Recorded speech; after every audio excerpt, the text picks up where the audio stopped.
महाराज जी, मेरा प्रश्न है कि मैं सरकारी पदों के चयन के लिए तैयारी कर रहा हूँ। काफी समय से तैयारी में लगा हूँ, लेकिन कभी कभी आत्मविश्वास की कमी और दिमाग में ये संशय आ जाता है कि जो मैं कर रहा हूँ वो सही चयन है या फिर इसमें बदलाव करना चाहिए। महाराज जी, इस परिस्थिति में हम इतना जरूर कहते हैं, चाहे नौकरी हो, चाहे व्यापार हो, चाहे किसानी हो, चाहे किसी भी का उत्साह संपन्न, कभी अपना उत्साह टूटने नहीं देना चाहिए। क्योंकि कभी संपत्ति का योग होता है, कभी विपत्ति का होता है, कभी अनुकूलता आती, कभी प्रतिकूलता आती, कभी जय आती, कभी पराजय आती है।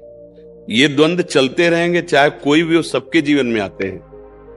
पर हमें उत्साह संपन्न बनना है और किसी भी कार्य को आगे के लिए न टाले।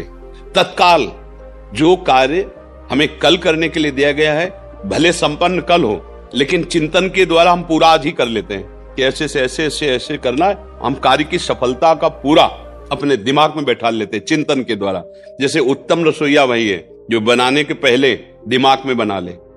उत्तम कार्यकर्ता वही है जो कुछ भी कार्य करने के पहले दिमाग में पूरा उसका निश्चय कर ले। ऐसे ही मदीर्घ सूत्रम, किसी कार्य को आगे टाले ना। अगर इस संसार में उन्नति प्राप्त करनी, हमें परीक्षा 1 महीने बाद देनी है, लेकिन आज ही प्रश्न कर लिया जाए तो उसका उत्तर हम दे देंगे। ऐसी तैयारी रखनी चाहिए। कल के कार्य को आज ही संपन्न करने की वृत्ति रखना है। क्रिया विधिज्ञम, जिस कार्य में लगे उसको विधान से करे, मनमानी नहीं। चाहे वो पढ़ाई हो, चाहे वो व्यापार हो, चाहे वो किसानी हो, अलग अलग विधान होते हैं ना। व्यापार का अलग विधान होता है, नौकरी का अलग विधान होता है। अलग अलग जो विधान है, जो सिस्टम है, बिल्कुल ठीक उसके अनुसार आपको ज्ञान होना है। क्रिया विधिज्ञम, और जो कार्य आपको दिया गया है वो एकाग्र होकर करे।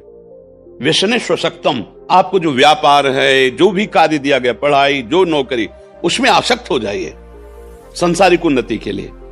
अगर हमें आर्मी में जाना है तो जो कल हमारी परीक्षा होगी उसको हम जानकारी करके पहले आज ही हम उसमें पुष्ट हो जाते हैं। अगर इतने किलोमीटर दौड़ना है तो 1 किलोमीटर और आगे की हम रफ्तार बढ़ा के रखते हैं। इतनी ऊंचाई तो इससे और ऊंचे। इतना अभ्यास हृदय को सदैव बलवान रखे। हृदय में कभी दुर्बलता, नीचता हमारे हृदय को छू ना जाए। अगर हृदय बलवान रहेगा, आपका संकल्प दृढ़ रहेगा, आपका भाव दृढ़ रहेगा, तो पराजय भी आपकी विजय का हेतु बन जाएगी। शूरम और कृतज्ञम, अगर कोई आपका उपकार करता है तो कभी विश्वासघात न करे, उसका कृतज्ञ रहे। अगर एक बार भी उसने कोई हमें धर्म की शिक्षा दी, हमारे को बचाया, हमारे को वो सत्य मार्ग पर, तो हम सदैव कृतज्ञ रहें। हम ऐसा विश्वासघाती स्वभाव हमारा ना हो। दृढ़ सौहृदय, पूरा परिवार या मित्र मंडली, हम ऐसे आचरण करें कि वो हमें प्यार करें। सौहृदय कि यार ये तो अपना बंदा इतना विश्वसनीय है कि अगर किसी भी तो इससे धोखा नहीं हो सकता। अगर ऐसे स्वभाव वाला व्यक्ति है तो जो पद चाहे उसे प्राप्त हो सकता है। भगवान का आश्रय और इन लक्षणों का जीवन में फिर निराशा नहीं होगी। अगर आप अच्छे आचरण नहीं करेंगे, पाप कर्म करेंगे, तो जो बचे हुए सुकृत हैं वो भी नष्ट हो जाएंगे। अगर जो उन्नति का मार्ग है वो भी पतन के मार्ग में बदल जाएगा। ये कर्म भूमि है ना। हम अच्छे कर्म करें, पतन का नंबर आ रहा है, मान लो पाप का नंबर आ रहा है, तो पतन के लिए गिराने की कोशिश करेगा, लेकिन आपका नया कर्म आपको बचा लेगा, आपको उठा देगा। भगवद आश्रय और सत्य आचरण करना, कभी भी निराश ना होना। देखो कहीं पराजय नहीं होगी। और ये बात अच्छे से समझ लो कि दिन और रात जरूरी है।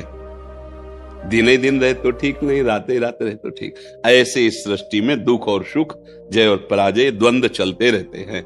इनमें निराश ना होवे।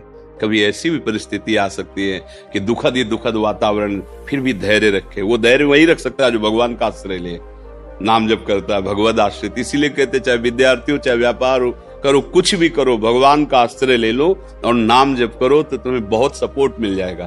तुम टूटोगे नहीं। अरे आज फेल हो गए तुम और पढ़ाई करेंगे। इसलिए अच्छे बनो, नाम जप करो, भगवद आश्रित रहो और इन बातों को समझो।